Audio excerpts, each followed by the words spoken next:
दवाई दे। एक घास पूरी बात बताओ, चले जाओ। कौन दवाई?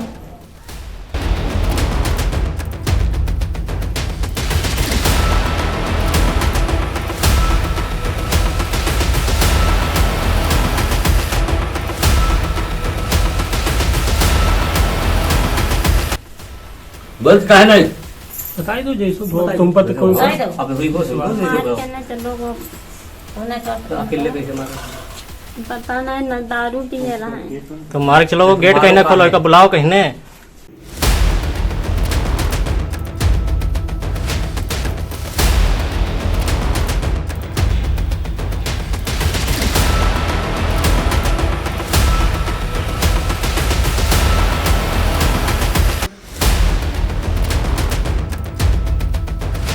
हम बात कर रहे हैं एक ऐसे रहस्यमयी खबर की जिसे देखकर आप भी सोचेंगे कि ये हत्या है या फिर मौत। नमस्कार, मैं विशाल सिंह और आप देख रहे हैं आई इंडिया। पत्नी के दिल में पति की हत्या का दफन है राज। पत्नी द्वारा अपने मोबाइल से अनजान व्यक्ति की कॉल डिटेल डिलीट कराने के प्रयास पर शक गहराया। उस नंबर की जब कॉल डिटेल निकलवाई गई तो पता चला कि पत्नी की होती थी काफी लंबी लंबी बातें। कॉल डिटेल निकलवाने के बाद हुआ खुलासा। पिता बेटे की हत्या का राजफास करने की लगा रहा गुहार। ससुराली जनों और मां की वीडियो रिकॉर्डिंग के बीच पूछताछ में बेटी ने किसके लिए कहा, गला दबाकर मारा होगा या शराब में कुछ मिलाया होगा। अब सवाल यह उठ रहा है कि आखिर वो कथित प्रेमी है कौन, जिसने विवाहिता मनोरमा की होती थी लंबी लंबी बातें। मोबाइल में मिली फोटो, क्या है नाम, क्या है पता।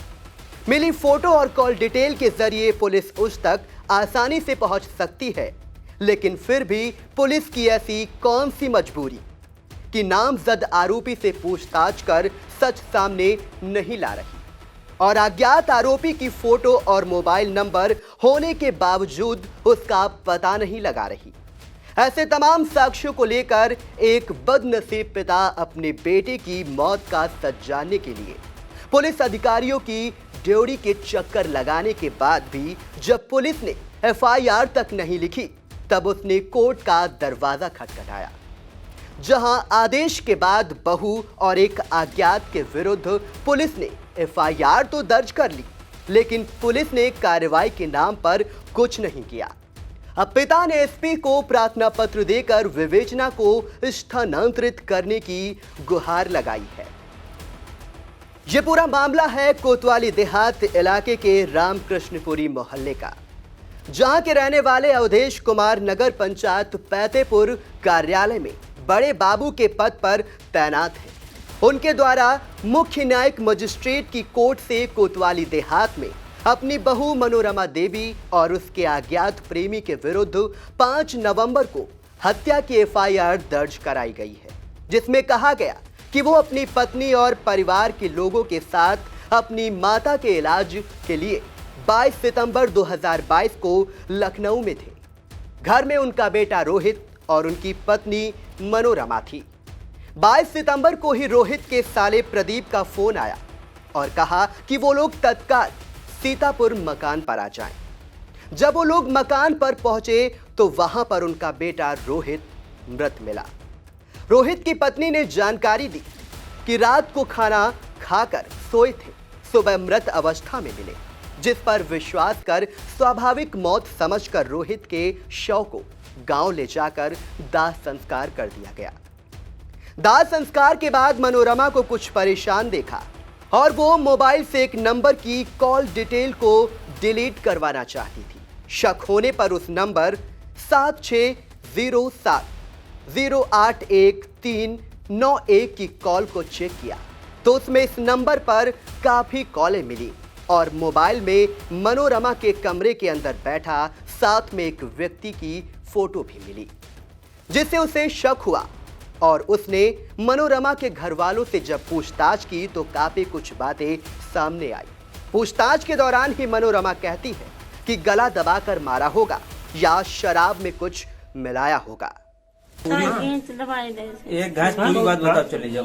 कौन दवाई मैं तुम्हारे सामने बताइए हम बताई दे हाँ सामने दवाई नहीं सामने दवाई के पीछे दवाई चुप्पी का मतलब का देखे नहीं जे तो हम तो मुँह के हम देखे नहीं हम काबू हो बाद में यहाँ बाद में का हो मतलब बीच दवाई सामने फिर बाद में का हो नहीं जाना तो नहीं नहीं, तुम्हारे सामने दवाई? तुम नहीं कहीं पा रहे हो कुछ ये सामने दवाई थी नहीं दारू पीना जे सब लोग संग में यहाँ नीचे लड़ाई भाई थे नहीं लड़ाई नहीं कुछ नहीं भाई।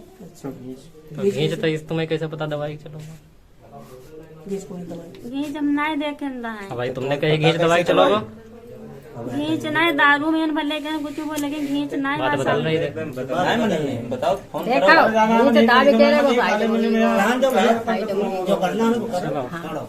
पूरा परिवार परिवार भैया फंस जाइए ना पूरा परिवार परिवार है इसके बाद अवधेश कुमार ने मामले की जानकारी पुलिस को दी और प्रमाण के तौर पर फोटो भी सौंपा, लेकिन पुलिस ने कोई कार्रवाई नहीं की। अवधेश कुमार कोतवाली देहात से लेकर सीओ और एसपी के यहां न्याय की आस में चक्कर लगाता रहा। पुलिस ने सच का पता लगाना तो दूर एफआईआर तक दर्ज नहीं की। तब अवधेश कुमार ने मुख्य न्यायिक मजिस्ट्रेट के न्यायालय का दरवाजा खटखटाया। मुख्य न्यायिक मजिस्ट्रेट राहुल सिंह द्वितीय ने धारा 156(3) के तहत मुकदमा दर्ज कर प्रथम सूचना रिपोर्ट के प्रति 7 दिन के अंदर न्यायालय में प्रस्तुत करने का आदेश कोतवाली देहात को दिया और 15 नवंबर तक पेश होने का भी आदेश दिया, लेकिन पुलिस की जांच में अवधेश कुमार संतुष्ट नहीं है। उन्होंने पुलिस अधीक्षक को प्रार्थना पत्र देकर कोतवाली देहात से विवेचना को स्थानांतरित करने की मांग की है। सर हमारा लड़के का जो है 21 की रात में 21/9/2022 की रात में जो है मर्डर हो गया। उस रात हम लोग लखनऊ में थे, माताजी बीमार थी, वहाँ गए थे हुए सब लोग। 22 को सुबह जो है बहू के भाई ने फ़ोन किया कि जो है आप लोग सीतापुर आ जाओ, और रोहित ने कल जो है दारू ज़्यादा पी ली, ख़त्म हो गया। जब हम लोग यहाँ आए तो लड़के को देखा कमरे में मरा वो पड़ा था बेड पर। तो बहू से पूछा क्या हुआ, तो बहू ने कहा कुछ नहीं, शाम को तो सही थे, रात में खाना खाया, दारू वारू पिए, पेप्सी पिए, अंडा खाए, सब बताया और गए। उसके बाद सो गए, सुबह देखा ख़त्म हो गया। तो बहू की बात को विश्वास करके हम लोग गाँव लिए चले गए, अमोल गाँव अपना। वहाँ हमने अंतिम संस्कार कर दिया लड़के का। और उसके बाद में बहू दूसरे तीसरे दिन जो है हमारे भतीजे से कहा हमारे मोबाइल से एक नंबर डिलीट कर दीजिए। तो भतीजा मोबाइल लेकर हम लोगों के पास बाहर आया, तो हम लोगों ने उसका मोबाइल लिया, सोचा किसका नंबर हो सकता है। फिर उसका चेक किया मोबाइल, तो उसमें 2 फ़ोटो मिल गए, एक अपरिचित लड़के का और बहू का सेल्फी लिया हुआ हमारे ही मकान के ऊपर वाले कमरे का। तो हम लोगों को शक हुआ कि हमें लग रहा बहू ने कुछ किसी के वह संबंध होने के कारण इसने जो है मर्डर करा दिया।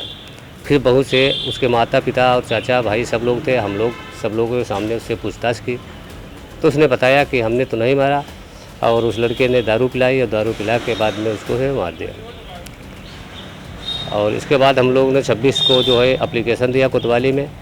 फिर पहली को सीओ साहब से मिले, 7 तारीख को एसपी साहब से मिले, एफआईआर नहीं दर्ज हुई। तो फिर हम न्यायालय की शरण में गए 15 अक्टूबर को। तो न्यायालय के आदेश के बाद में हमारी एफआईआर लिख दी गई, एफआईआर लिख गई।